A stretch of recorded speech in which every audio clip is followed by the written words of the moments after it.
Alright, so now we're going to make the batter. In a school, I probably wouldn't do a beer batter, but since we're at home, we will. In here, it's just seasoned flour, a little bit of baking powder, a little bit of baking soda, and some cornstarch. The cornstarch will just help make it a little bit lighter. And then we'll pop in some beer. We're just going for a thin pancake batter this time.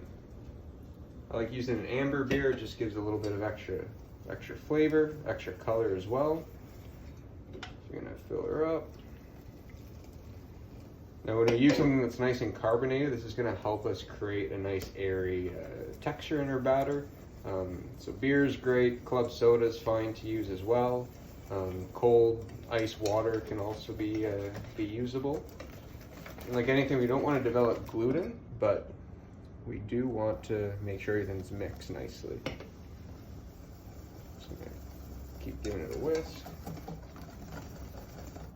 Right about there.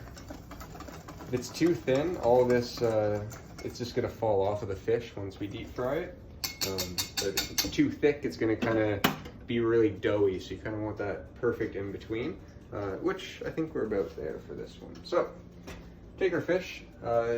Sometimes we add flour to it. There's a little bit on it, not too much right now. We won't really need it. So we take our fish, dip it in here. Don't be afraid to get your fingers in it as well. Raise it up, tap the sides.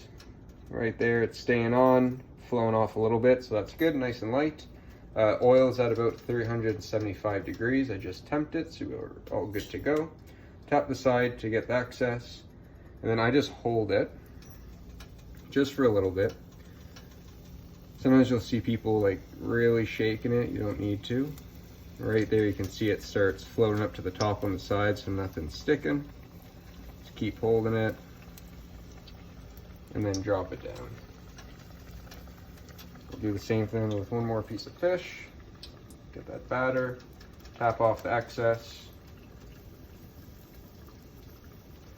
All right, and it's gonna start lifting once that side starts to cook a little bit. And then drop it in. We also have our breaded one, so we'll do the same idea. Just kind of hold it, let it start to build up the crust just a touch.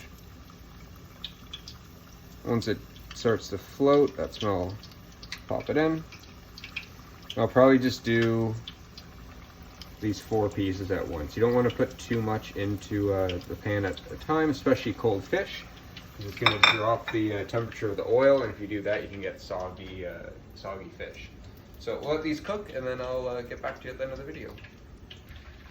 Alright, so we're about halfway through now. I added some of the other fish once that oil kind of came back up to temp. We're still at about 375, but just want to go over quick safety as well. In this pot, you'll notice that the oil is only about halfway. That's super important. If we add too much moisture to this hot oil, it can bubble and go over. But if you keep your pot at about half, you're okay. If you fill it up too much, it can overflow, especially if you have a gas range. That's extremely dangerous. And for your feet as well. Then basically how to tell when something that we're frying is done, mainly it's by color. So these guys, it's the light golden, needs a little bit longer, especially if you have a proper batter that's not too thick. But then the #1 option is always use your thermometer, right? Check what temperature fish is at, which should be about 155, 160 for a haddock like this. But we're gonna keep it going. Probably got 4 more minutes at this temp, and then we'll take it out of the oil, let it drain on this rack. It'll get crispy again, maybe add a little bit of salt, and then I'll plate it up, and we'll show you that aspect once we're there. All right, and that's fish and chips. So we have the panko breaded one on the left there, and then we have the deep fried batter right on this side, and you can hear it's nice and crispy, little sweet potato fry, maybe some tartar sauce, lemon wedge, and chipotle mayo, and we're good to go. So that's it for today. Thank you both so much.